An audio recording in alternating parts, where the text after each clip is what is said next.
Hi everybody, it's great to be back again this year for Wholesale Investor Emergence 2021. My name's James Callianiotis, the CEO of Deepbridge Australia Proprietary Limited. It's always great to be back talking to you all, and many of you I've met before. I'm looking forward to meeting many more of you in the near future. Today I just wanted to really talk to you about a couple of my passions in relation to startup companies. Importantly, I think what we really need to look at is how we can organically grow a business with little funds. I think it's a very important step. And also having a look at and an open mind on how you come up with the valuation of your company. And more importantly, at the end of it, we'll talk about making sure that you have enough funds to do what you need to do to get you to the next stage. So there was a saying that was said to me many, many years ago, and it's something that I actually live by, and it's do the best you can with what you've got. And I think for people in the startup world, it's a very good mantra to live by, because too many times we can think about, if I just had a little bit more money, I would be able to do this. Or if we were able to go out there and raise that extra $500,000 or $1 million, it would allow us to have a great runway to go out there and achieve what we need to achieve by certain dates. Reality is that it's easier said than done, as most of you would be aware, or just learning to experience. And I think you've really got to have a look at what opportunity you have in front of you and break it right down to what can you as the founder or founders do that will enhance the investment opportunity for any investor that is looking at your company at the right time. Another thing that we need to be very wary of as well is that a lot of companies go out there asking for investment before they're actually ready to take that investment. And I think we've got to also make sure that part of your organic growth and learning, that you pencil in a timeline on when that opportunity is going to be right for the company, and that will also help in a lot of ways. So what type of things can we do organically, which doesn't cost a lot of money for a company that's got a startup? Well, the most important thing is building relationships with your peers within the industry that you are in. So if you're in tech and a particular part of tech, reach out to industry bodies, look at grants that are available, start doing some homework, not necessarily outlaying a lot of money, some homework on how you would be able to obtain those grants and how you can build those relationships with your peers. One of the most important things is, as I always say, is always offer a service before you ask for the business. And a lot of people go out there cap in hand, haven't built relationships with potential customers or investors alike, and their expectation is that they want to be able to achieve a certain amount of money and raise or sell a certain amount of product. And I personally believe that if you haven't built a proper relationship and a relationship of genuine trust and authenticity, it is very, very difficult to engage with those people, because you need to remember that there's a lot of people out there in startups in the same space as you that are competing against you to achieve what you are trying to achieve. So workshopping around organic growth on how you can build those relationships, to me, I think is always the most important thing that you need to do. As I mentioned earlier as well, I think a very important thing is having a look at where you believe your company sits as far as valuation, and then we'll talk a little bit more about where you believe your company sits as far as the amount of funds that you need to raise. If we look at valuation, it's a bit of a finger in the air.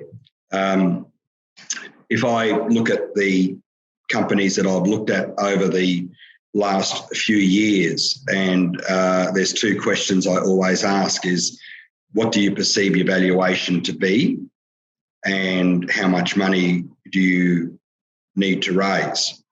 And in most cases, I get the same answer. And the answer is in relation to valuation, it's relatively high, in my personal opinion. And in relation to funds, usually it's not enough. So it's a fine balancing act to really work through what you need to achieve and how you need to do it. Now, if you look at valuation, and we'll talk a little bit about this, at the end of the day, whatever you come up with for a valuation for your company, you need to be able to explain clearly and show how you've come up with that valuation. Because one of the questions that I ask is, how did you come up with the valuation of your company? And in a lot of cases, I get a stumbling reply. And that's okay. There's no problems with that. I try to help the companies work through, the process on coming up with the figure. And it's not for me to make a decision on what that valuation should be or any other investor, but it's also got to be made with some information that backs up why you've come to that figure. In hindsight, I suppose, if you look at many different companies that have gone out there in the past, they've probably gone out with a high valuation. They've found an investor. They've come to some kind of middle ground. It is a learning curve for the company looking for funds, and their expectations a lot of the time can be altered after they've spoken to individual investors or funds that are looking at investing in them. And I think the thing that seems to scare a lot of startup companies is that they're scared or worried or concerned on how much of the company that they may need to give away. And I use that word loosely because really at the end of the day, without the right investor, you haven't really got anything to achieve what they need to achieve. So I think you need to be open-minded. You need to ensure that the investor or investors that you're looking to have a relationship are able to not just invest money, but in fact actually help you grow your business organically, as well as help grow your business through whatever connections that they may have. I think it's very, very important that as much as the investor is looking at you to invest in, you need to look at them to ensure that they're the right investor for your company. And that's hard because when you're out there looking for funds, it's really difficult to have more than one or two people at any one time wanting to invest into a particular company. So it is very easy to take what you can get. In saying all that, if you've got the right investor, and the right investor is someone that's right for your company and someone that has the same synergies as you, and really wants to work with you to help you achieve the goals that they're investing in and that you've set out, it changes the whole way the game is played out for you. It makes it a lot easier. It's more sensible, it's more fluid, and it does attract other investors. It also helps you build your clientele list when you're out there at the beginning starting to get sales. And I think the other thing that I really want to talk to you about today is how much money should you be looking at getting invested into your company? I can tell you that over the last 3 years that the companies that I've spoken to, and there's been hundreds of them in one way or another, some of them long conversations, some of them very short, some of them via Zoom face-to-face, and everyone's after $1 million or $2 million initially. So everyone is trying to, not everyone, but a lot of companies are out there trying to go for the same amount of pool money. And there's different reasons for that. A lot of companies feel that if they get that initial investment, it'll help springboard them off to what they need to achieve to get to the next level. However, personally, In a lot of cases, in most cases than not, they're probably not out there trying to get enough money. And a lot of investors will see that, but they won't tell you. They won't say to you, $1 million is not enough. What they will do is they'll either say they're not interested or they'll ask you for more information. And I suppose the philosophy that I've always believed in is that there is a lot less chance of failure if you have the right amount of funds coming through to achieve the things that you need to achieve on whatever that timeline is that you've set.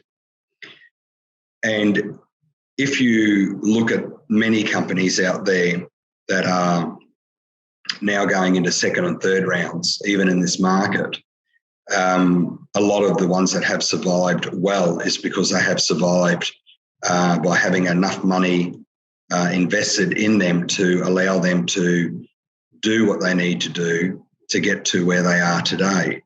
And I can't put enough emphasis on how important that is.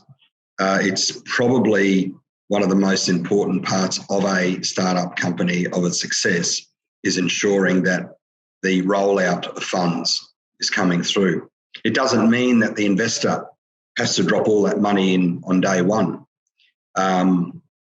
It means that whatever plan that you come up with your investor, that you meet the goals, that the money keeps coming in, as long as you're doing the right thing with the money and they can see that you're running the business properly, then you should have no problems whatsoever in being able to see that money forthcoming if you're doing everything that you said you would. The other thing is I think a lot of companies are trying to get the big lick in at once to do many things with it. And I think, once again, as I said, you need to be able to show the investors that you are serious about what you're doing and that you are going to keep to some guidelines. I think, when we look at investing in companies ourselves, the most important thing from an investor's point of view is the quality of people, the ability of those people to be entrepreneurs, the ability of those people to run the business. In a lot of cases, the founder of the product or opportunity may not necessarily be the right person to be the CEO of the company. You need to really work out in your mind what your strengths are and work to them. And once again, if you're building organically, you need to work out how you can fill the gaps where your weaknesses are. And investors will appreciate that. They'll see the agility and they will really like it, and that will help you achieve your funds that you need from particular investors. I think also something that I really look at is I never would like to be the controlling investor, shareholder. I think that if you're backing a company, the company needs to be able to control it and run with it and ensure that that they do it the way that they need to do it. Obviously, it's important that if you've got a lead investor, one or two, that they are kept up to date. They may even want a board position to ensure that everything is happening as per plan. So I think really today the things that I really want to talk to you about and remind you is organic growth, very, very important. Valuation, have a really good look at it. And ultimately, at the end of the day, remember this, realistically, startup companies are very hard to come up with an evaluation. The more IP you've got, or pending IP or patents in place, etc., the stronger they are, the more opportunity that leads to a stronger investment and a stronger valuation. However, if your company has another avenue of strength in relation to valuation, ensure that you do the potential investor so they too can get to understand exactly what it is that the opportunity is. And I always believe if I sit down with someone for more than 5 minutes and I don't understand what the opportunity is, then I think 9 times out of 10, you may need to relook at how you're selling that opportunity or talking about that opportunity. Less is more, keep it succinct, keep it short, keep it sweet. And if an investor is interested, they will ask you questions after that. In summary, I just want to talk a little bit about the market out there at the moment in relation to investment for startup companies. There is a good appetite for it, there's no doubt. Excuse me. However, what you do need to look at as well is that there's a lot of people out there that are wanting to invest in different markets, whether it be the share market, whether it be the property market, whether it be startup companies. So the competition is greater than it was some years back. There's a lot of very good companies coming through in the science area, the agri area, the tech area, remarkable opportunities. And all you need to do is find what your sweet spot is, concentrate on that and ensure that whatever the opportunity is that you offer, it's strong and it makes a lot of sense. So the market out there is competitive at this stage, at this moment. There is money out there. It seems to be harder for a lot of the companies that I'm speaking to get funding, especially the smaller amounts. So as I said earlier, ensure that whatever you put forward in your presentation, that it is enough to take you to where you need to go. It's been a pleasure speaking to you all again. And as I said earlier, for those of you that I've met, I hope to see you face to face soon. And for those of you that I haven't met, please feel free to reach out. If you have any questions or you're wanting any free opinions from me, I'm more than happy to take a call and help you where I can with your journey. Thank you very much.